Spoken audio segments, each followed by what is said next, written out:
It's 2015 and everybody knows that DJs make a ridiculous amount of money. Calvin Harris brought in $66 million in the last year, and the top 10 DJs have raked in a mind-blowing $276 million in the last 12 months. So producing original songs and being a hit maker is one thing, but for me it's when the live DJ hits the stage and starts turning knobs that we all have to ask ourselves, what are they actually doing?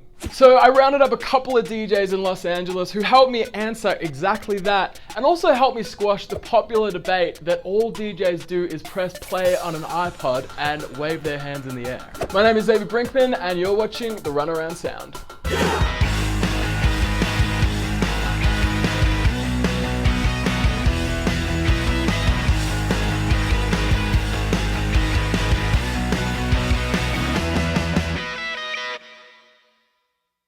Delon is an LA-based rapper and producer who writes and produces all his own music and started out as a live DJ at the age of 12. He's gone on to work with artists like Iggy Azalea, Ty Dolla $ign, and Little John, and I snuck into his studio for a little chat. I know you're a producer, but I know you're also a DJ. That's right. A lot as well. So yeah. You have your decks, you're in front of people. What does a live DJ do? Nothing.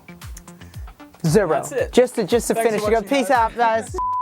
I would say all in all, DJs are meant to hype a crowd. Well, I think nowadays, if you take a look at like a Diplo or like a Skrillex DJ, now you're talking about sound designers. These guys are producers, you know? They're great DJs too, like they can pump a crowd and play dope music, but they make that music. Some DJs are producers and some DJs are not. I would say if you're like a work for hire DJ and you're not a producer, then it's your job to mix. Sure, when I'm at a bar or a club and I see a DJ, they got their headphones on, they're doing this, and they are just flicking knobs like this tomorrow. What are they actually doing? They're changing the filters, sure. They're changing the basses so you have a smooth mix in between the two songs. Right, yeah, so they're not just hitting buttons to look cool. No, not to look cool. For the most part, if someone's hitting a button, it has a reason.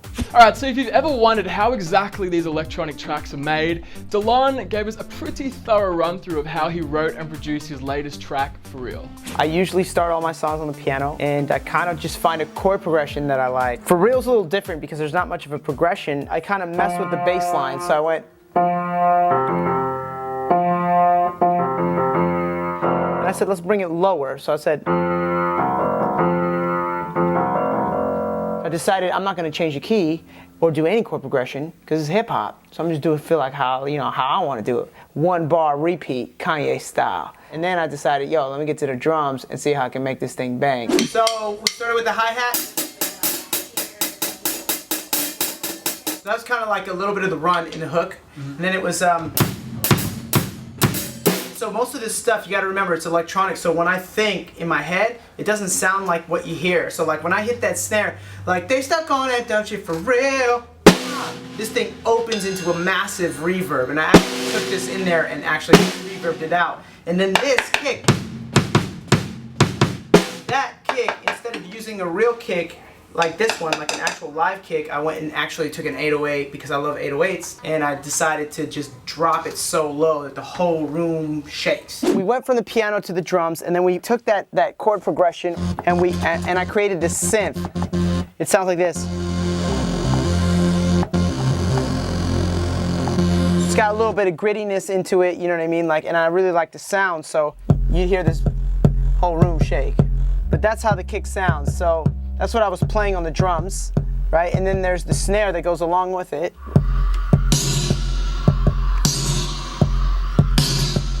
Then we out.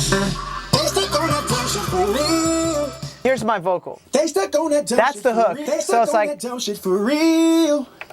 they stuck on that dumb shit for real. So then I took that sound, right, and then I pitched it up so it sounds like a chipmunk. So then we went, and then that's how that sounds. So that's essentially how the song was made, you know? Tracks like this, you know, people always wonder, like, what do DJs and producers do? It's like, it's an onslaught of work is what it is. It's like sound design mixed with arrangement of the song, mixed with writing the song. I wrote, arranged, and produced the song, and that's it, yo. That's how I made For Real. So, you know, keeping it real. Peace out. And to really put his musical skills to the test, I literally grabbed a guitar and forced him to freestyle on the spot. So easy, kinda like physics. You turn the girl over, got the on the business, yeah. DJ Little Indian is a DJ and producer based in LA and also a certified audio engineer. She DJs live events and parties all over LA, and I managed to sit her down and talk it out with her. What's up guys, Xavier here with you with Entertainment Scoop, and I'm hanging out with a girl that goes by the name of Little Indian. I'm a producer DJ, so that's why I go by Little Indian, not DJ Little Indian. Got ya. You're obviously busy as a DJ. What is your week like? What are you sort of getting up to? Yeah, so I'm DJing all types of gigs. I could do anywhere from like private parties to clubs, events in Hollywood, and I have a new one coming up in Santa Monica, and I throw a monthly dance party called Milk Milk Lemonade.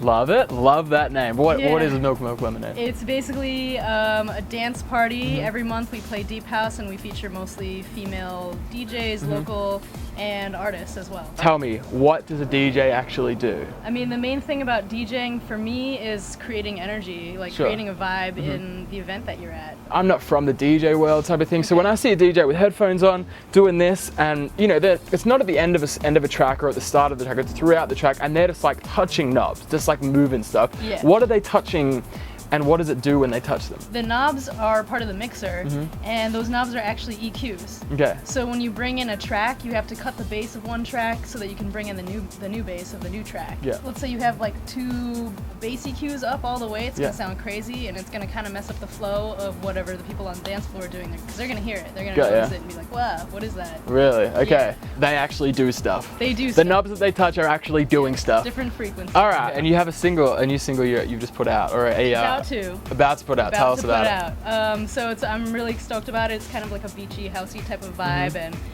I have Mark Pellitzer singing on it. He's in Magic. He wrote Rude, that track. Oh, that dude. fun track. And he wrote that song. He's one of the writers on that track. Yeah. And he's in the band. So he's super talented and a really good singer. Awesome. So before going into this, I have to admit I was one of those skeptical people that was like, geez, if Paris Hilton can do it, how hard can it really be? But after talking to these DJs, I'm 100% convinced, and I 100% respect the craft. And to prove that not just anyone can do it, I put together a little montage for you, starting with Paris Hilton.